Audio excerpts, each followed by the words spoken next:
What's up, turtles? Krik here and Stony. Trying a little different style video today where it's almost going to be behind the scenes, and I'm going to be filming a little bit more. We're going to be switching the camera. It's just going to be a whole different dynamic for us filming a video because I'm out doing some gear testing. Got a new pack on, so really it's just going to be an impromptu, a little squirrel running across the path, sort of like impromptu video, sort of behind the scenes style.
Like a good enough spot to stop.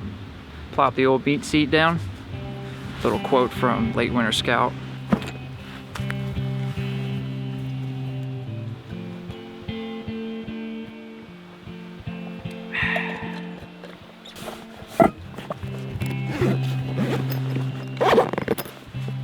Check this out. I'm sitting on my bag. I don't know why this is so cool. It's really simple design. I don't think it's anything new in the realm of ice fishing. I believe people who are in ice fishing understand this bag concept. It's been around, but not on the wet ground, not on a wet log. That's so cool. I do want to share something because I brought a new product of something I made out. This is a little field notes cover that I made. Veg tan leather that I hand dyed. I hand dye everything myself, so I really like to give a modeling effect, or not just a solid color. I really don't like that, so I try to give some texture. Sun's coming out. This is really small. You can see the size of my hand. You know, it's a field notes. You know, I like carrying notebooks. I like writing by hand, so I thought I'd make something like this for myself, and I'll probably put some in my store. And I really couldn't figure out a really clean and convenient way to keep in this simple design by putting a pencil holder on this. If you're using a pen or a pencil, you could always just clip it on the inside, no issues. But if you wanted to use a pencil, this is sort of what I came up with. Yeah, really simple. It's kind of cool. I really like the way the dye turned out, the color. Just a little show and tell.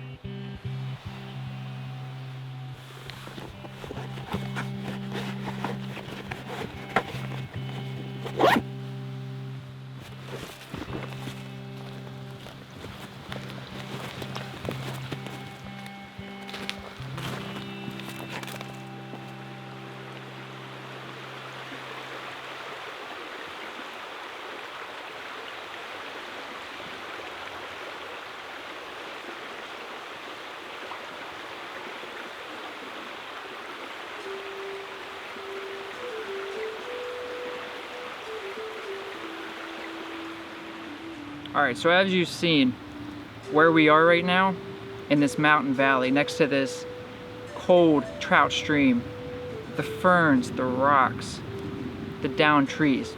It is rattlesnake heaven out here. And that's kind of what I want to share a story about. It was probably a few years ago. Stony and I were out here filming, and I was getting a fire started. We were right by the water's edge, you know, pretty much where I'm sitting right now.